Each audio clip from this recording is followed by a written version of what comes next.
Hey guys, JNFlamerGamer here, and welcome. So this is a special video. First of all, it's my birthday today, so yay. But all that aside, it's because today I want to talk about the very first horror game I ever played in the history of forever. One of the big classics of horror games. Well, technically the remake of a classic horror game, and one that's defined the genre of survival horror itself. That's right, ladies and gentlemen. Today, I'm talking about the Resident Evil Remake. Roll the video.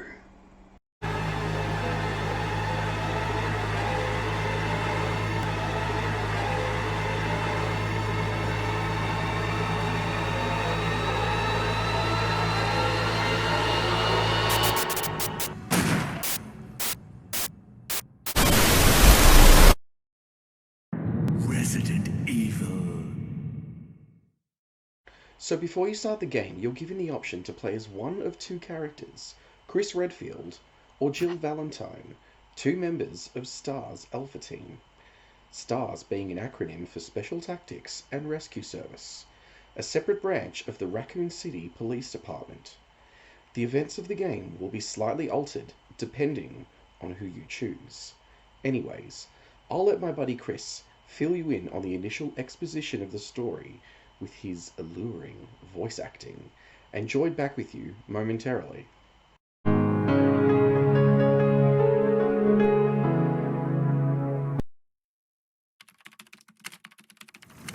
Alpha Team is flying around the forest zone situated in northwest Raccoon City, where we are searching for the helicopter of our compatriots, Bravo Team, who disappeared during the middle of their mission. Found it yet? No, not yet, Brad. Bizarre murder cases have recently occurred in Raccoon City. There are outlandish reports of families being attacked by a group of about 10 people. Victims were apparently eaten. The Bravo Team was sent in to investigate, but we lost contact. Look, Chris. Bravo Team's helicopter was a derelict.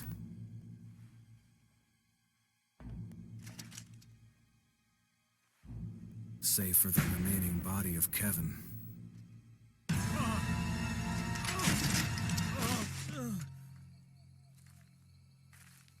We continued our search for the other members, and it turned into a nightmare. Naturally, everything goes to hell pretty damn quick, and the team is suddenly ambushed by a bunch of carnivorous canine monstrosities that have been prowling the woods near the crash site, searching for fresh meat. Unfortunately for one of their team members, he becomes their next meal. Oh, poor Joseph Frost. Not really. He's not that important of a character. So much so, he's killed off before you even start the game. And despite Jill's best efforts, the ravenous monsters turn on her and the team, and they're forced to flee for their lives through the forest.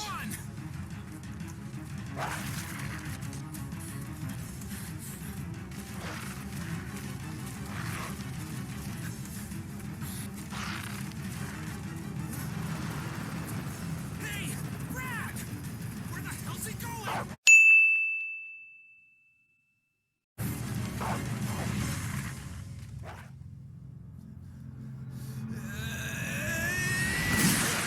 Chris, this way!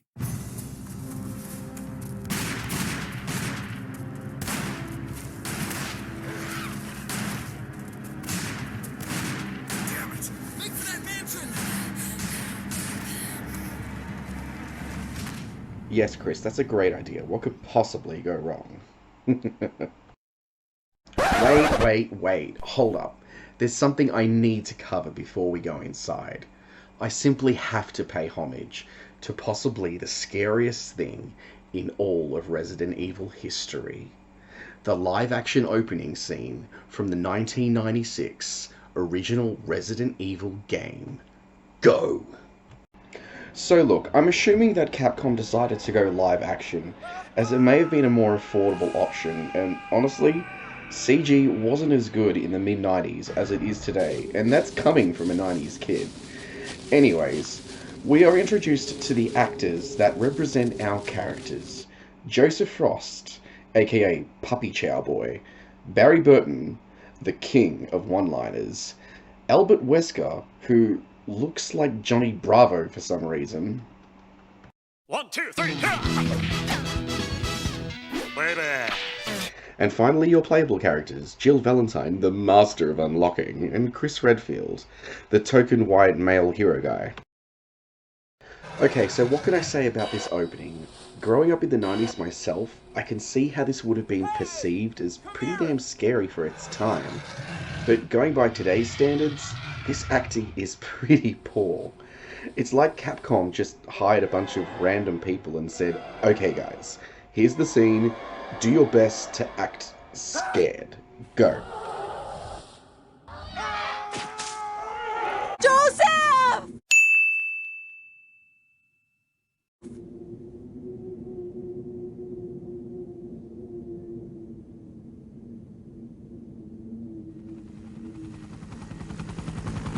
No! Don't go! Now that's some top-notch acting right there. What a perfect way to react to the situation, Chris. Jill, run for that house! And now finally, in true 90s fashion, we get a montage of all the cast involved in the game.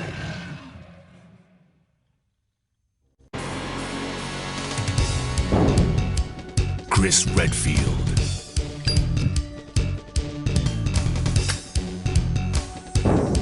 Jill Valentine, Barry Burton,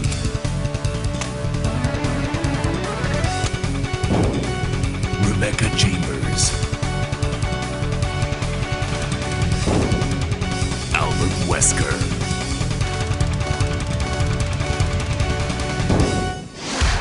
Resident Evil.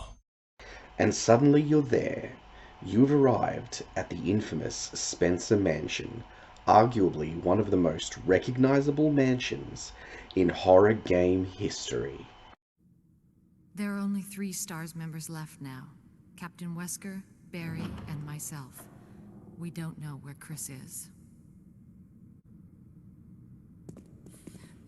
What is this place? Not quite your ordinary house, that's for sure. Hey, Wesker, where's Chris? Jill, no. You don't want to go back out there.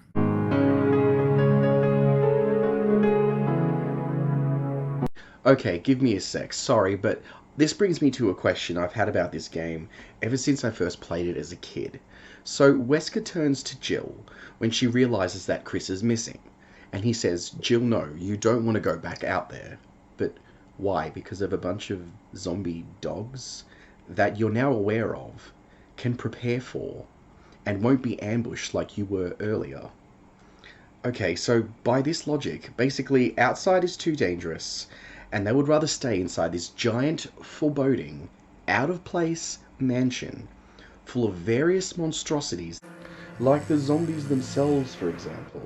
Those beautifully grotesque, reanimated corpses that wander around the halls of the mansion looking for fresh meat. When they catch you, they bite the hell out of you, or vomit on you. Then there's giant fucking spiders, because of course there has to be. Then there's these marvelous creatures that make their debut appearance in the later half of the game, known as the Hunters. These reptilian abominations have massive claws that can slice through flesh like butter. Yawn, a giant overgrown snake that lives in the roof of the mansion, who also happens to be quite poisonous as well, because of course he has to be. A giant carnivorous mutated plant with vine-like tentacles that can basically eat its prey whole, as well as a giant boulder that you need to run away from, all Indiana Jones style. There's also a giant fish tank home to several sharks, including one humongous mutated shark named Neptune. Chimeras, which are basically a mashup of insect-like creatures, mainly between a human and a fly, that crawl around on the ceiling, killing you from above. Delicious. So yeah, staying in this ginormous mansion makes perfect sense instead of going outside and dealing with a few dogs. I mean, at the end of the day, this sweet little slice of video game logic is necessary. Otherwise, things could have been completely different or never happened at all. The events of the first game would have never happened, and therefore the events of future games possibly may have never happened either, I guess. Anyways, in this situation, video game logic is necessary. So let's get back to the game. But we've got to find... What was that? Chris? No. Jill, go and investigate. I'm going with her. Chris and I go back a long way. All right. You two go. I'll secure this area. Stay sharp.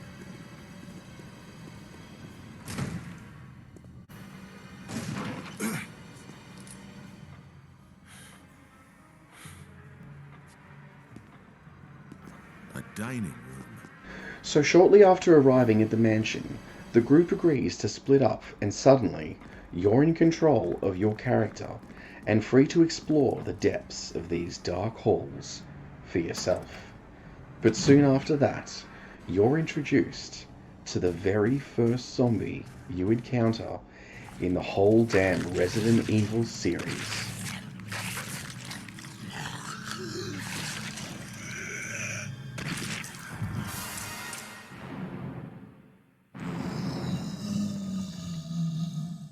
Hell, even from the original Resident Evil game from 1996, this moment was creepy as hell and truly iconic. But back to the remake for now. What is it? Look out! It's a monster! Let me take care of it.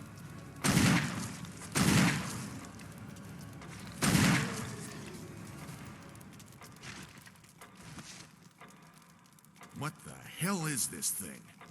I found Kenneth killed by this thing. Did you guys really think that I'd forget to mention the monsters that are exclusive to the Resident Evil remake? No. On a side note, it's not my birthday anymore today. In fact, it's 2 days later, and I've been awake for about 20 minutes, so I'm still having my morning coffee.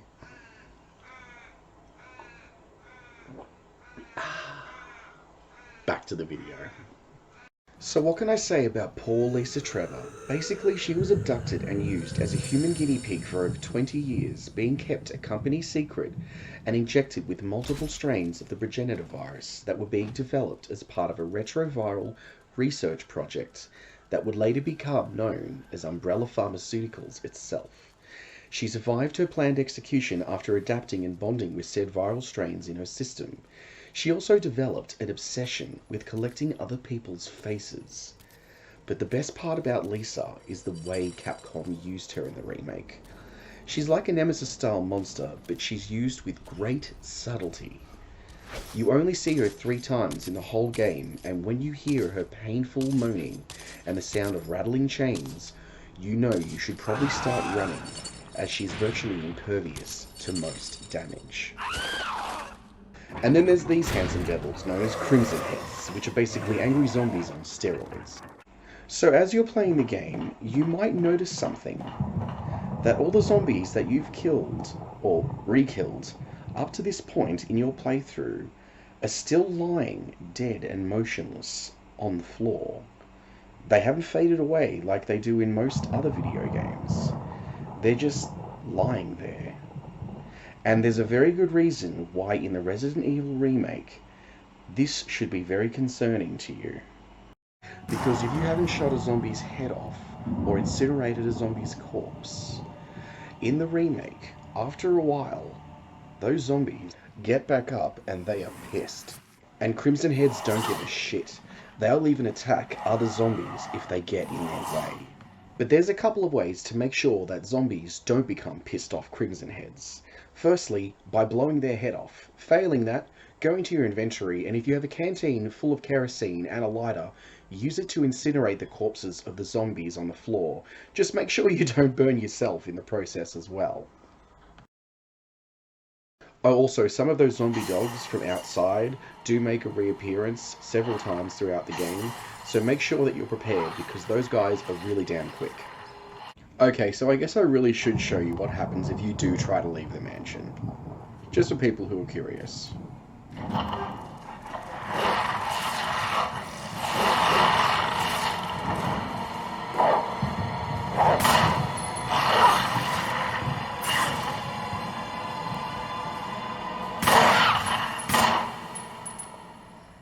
And if you try to leave the mansion again, Jill says, "It's too dangerous to open this door." So there you go.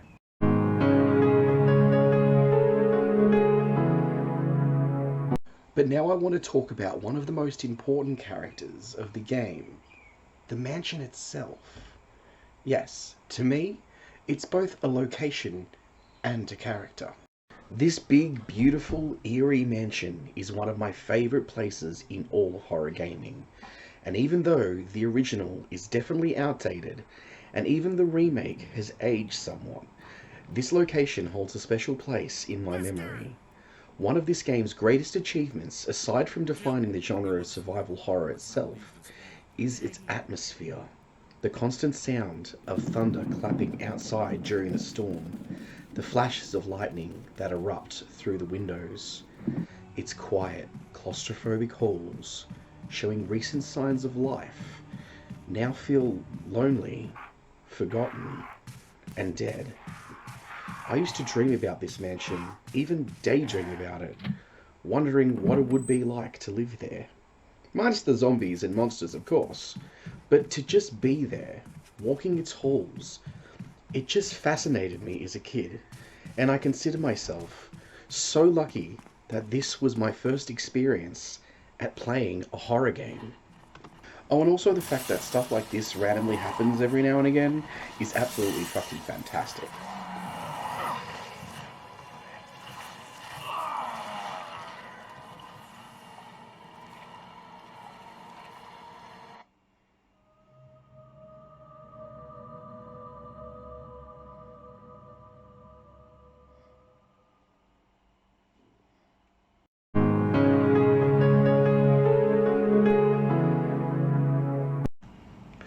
Now there's also a really nifty map of the mansion that's available to you, and it's also color-coded to make things a little simpler.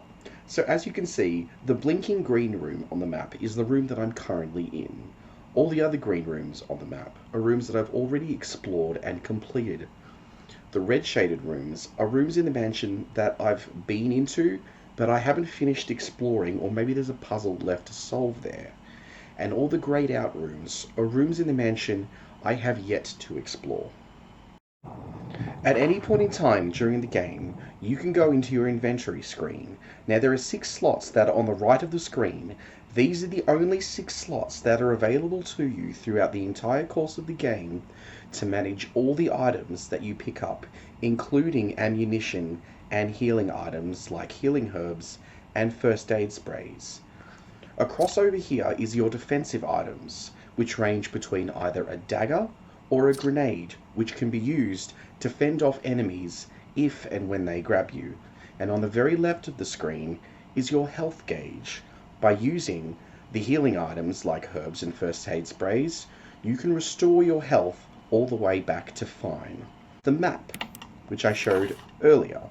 And then, across one again, is all the files that you will collect throughout the course of your journey through the Spencer Mansion. However, instead of having 6 item slots available to you if you play as Chris Redfield, if you choose to play as Jill Valentine, you have 8 item slots available to you. So talk about being sexist much. Also on the top right of the screen is a lockpick instead of a lighter if you choose to play as Jill. And then there are the safe rooms that you occasionally find while exploring the mansion. Within these rooms, nothing can hurt you. None of the nasty monsters outside can come in. You're completely safe here. And you'll know you're in a safe room because of this beautiful, melodic, calming music that I could honestly listen to for hours on end. Also, within most of the safe rooms is a canister full of kerosene, a typewriter which you use to save your progress. That is, if you have an ink ribbon available to you. And also an item box.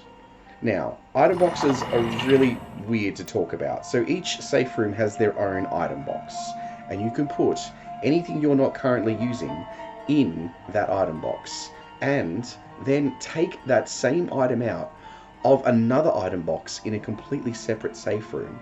So, I don't know, it's like they go into this void or something, but it works fine. But hey, it doesn't need to make complete logical sense because it's a video game.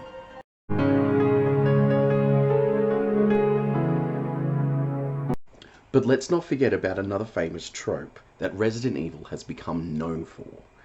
Its puzzles and traps throughout the game. Now there are quite a lot, so I'll only show you a few of my personal favourites. Like this room for instance, which houses a pretty shiny mansion key on a pressure plate of sorts. Take the key and you activate a death trap, where you have mere seconds to place the key right back where you found it. Or the imitation key you find during the early parts of the game. Or you get minced to death. Yay for options!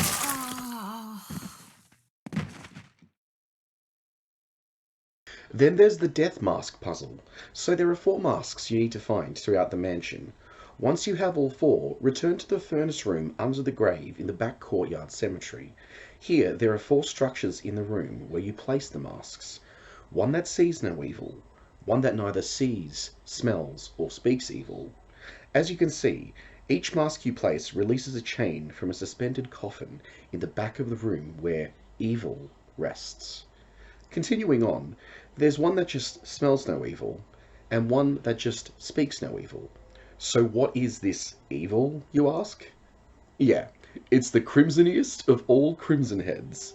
So take him down to open the gate and retrieve the item left in the coffin to progress. So the final one I'll mention is the room with the collapsing ceiling. So if you play as Chris, you have to find a broken shotgun somewhere in the mansion and do the old Indiana Jones idol swap trick by taking the real shotgun and replacing it with the broken one. This ensures the ceiling doesn't collapse on you when you leave. But just taking the shotgun alone means that when you do leave, the ceiling in the next room will start collapsing on you, giving you mere seconds to react. You've got 2 choices. Either return the shotgun where you found it, or get turned into a Chris sandwich. Sorry for that, couldn't help it. Anyways, if you choose to play as Jill, you take the shotgun, and upon entering the collapsing room, you try to open both doors that won't budge. In both the original and remake, a cutscene plays where Jill calls out for help, and Barry just happens to be right there to help get you out. I'll play both versions of this scene. So, in the original, Barry delivers one of his most famous one-liners that's kind of turned into a meme at this stage. Oh, Barry! That was too close. You were almost a Jill sandwich. You're right. Oh God, what did I do now? Wesker! Barry! Help! Jill, you in there? Barry? Get me out of here! The door's jammed! Stand back!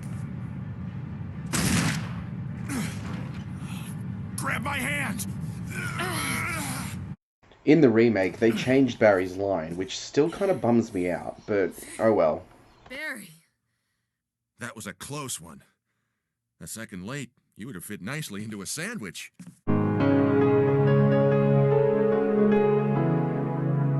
It's not just the mansion I love. It's the courtyard and surrounding forest areas outside, behind the mansion, left overgrown, abandoned, and unkept. The separate residence at the back of the Spencer estate being like its own mini-mansion of sorts, full of its own puzzles, dark and menacing atmosphere, and of course, the horrific creepy crawlies that stalk its old wooden halls. The giant aquatic fish tank being home to a shiver of sharks, and the giant mutant shark Neptune himself. By the way, I only just looked up and discovered that a group of sharks is indeed called a shiver of sharks, which is kind of cool. And there's also the cold, dark caverns beneath the Spencer estate, filled with even more dangers and horrors lurking around every corner. And finally, in true Resident Evil fashion, a top-secret underground laboratory hidden deep beneath the mansion. It's in this place we finally get answers to what the hell has been going on here.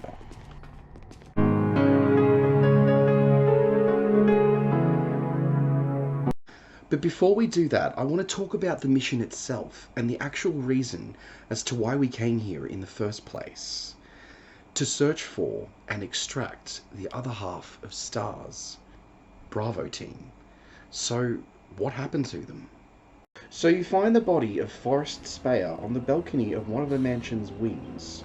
He's clearly succumbed to his wounds, but thanks to being infected with the T virus, he quickly turns into a zombie, and you have to put him down for good.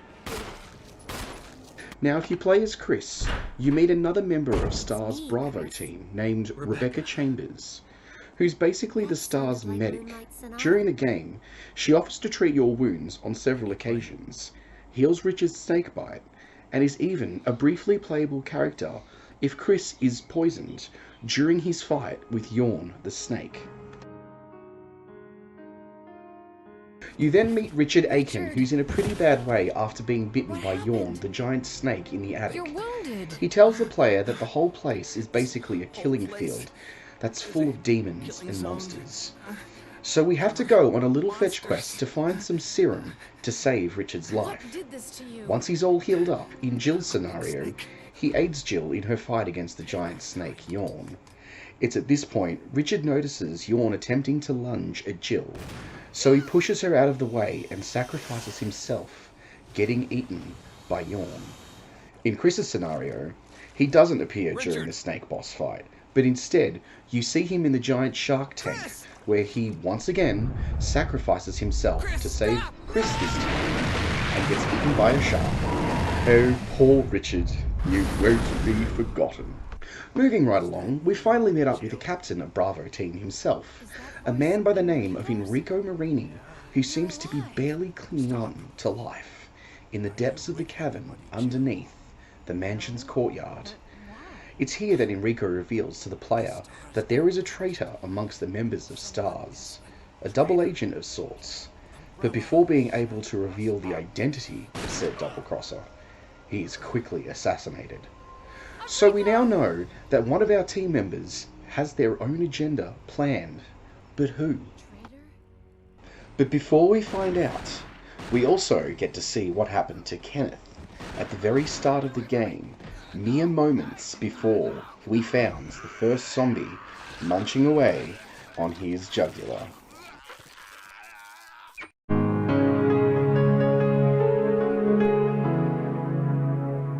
Okay, so after all the challenges, the puzzles, the monsters, the potential deaths, we're finally in the endgame, and now it's time to get some answers.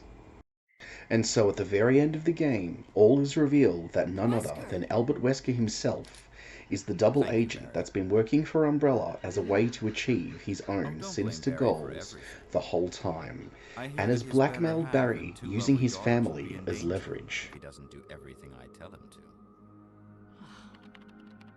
Wesker, you're pathetic. He then revealed that working with Umbrella was merely a means to an end, and we then lay visage upon the T-002 Tyrant, referred to by Umbrella as the ultimate life form. Injected with the T-virus, it requires a certain gene for intelligence that enables the infected human to mutate differently from zombies.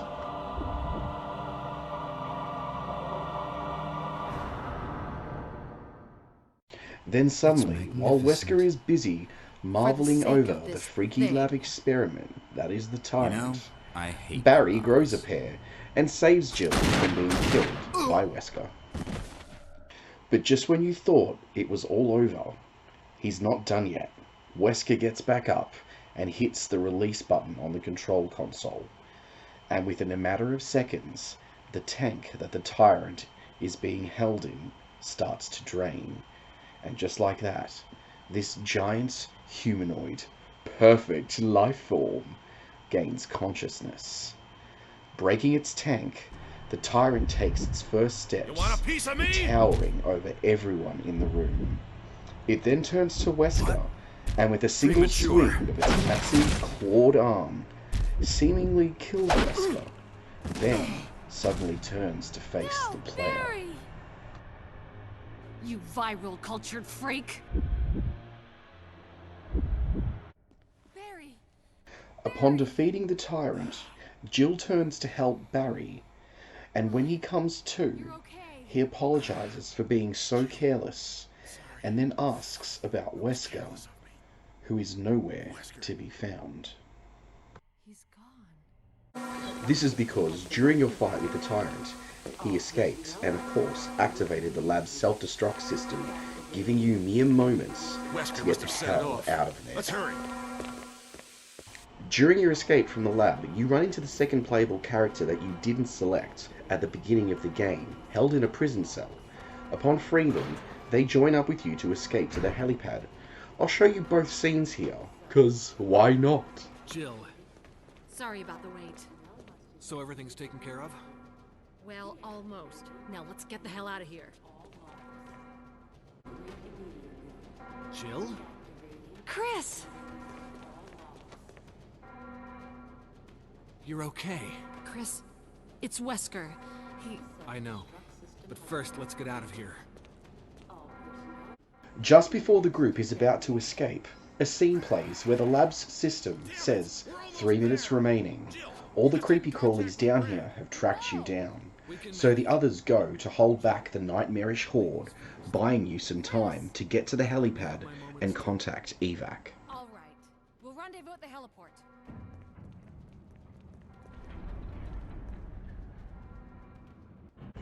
Once your character arrives at the helipad, you find a box containing a bunch of signal rockets.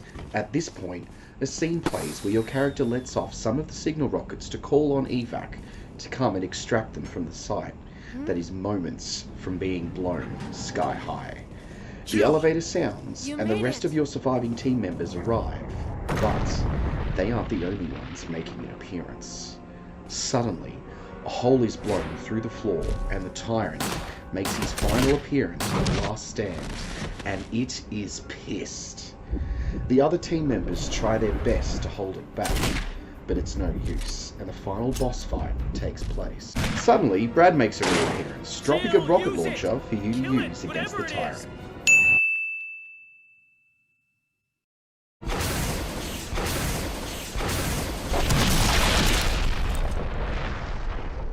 And so, with the tyrant finally blown to hell, Brad makes his reappearance. I'd call it his heroic reappearance, but he did kind of ditch his whole team in a hellish nightmare right back at the start of the game. But it's nice to know he saw the error of his ways and came back to rescue everyone in the end. Suddenly, the entirety of the Spencer estate and everything lurking in it are blown to hell. And so, with the surviving STARS members safe and sound aboard the helicopter, the rescue team fly off into the sunset.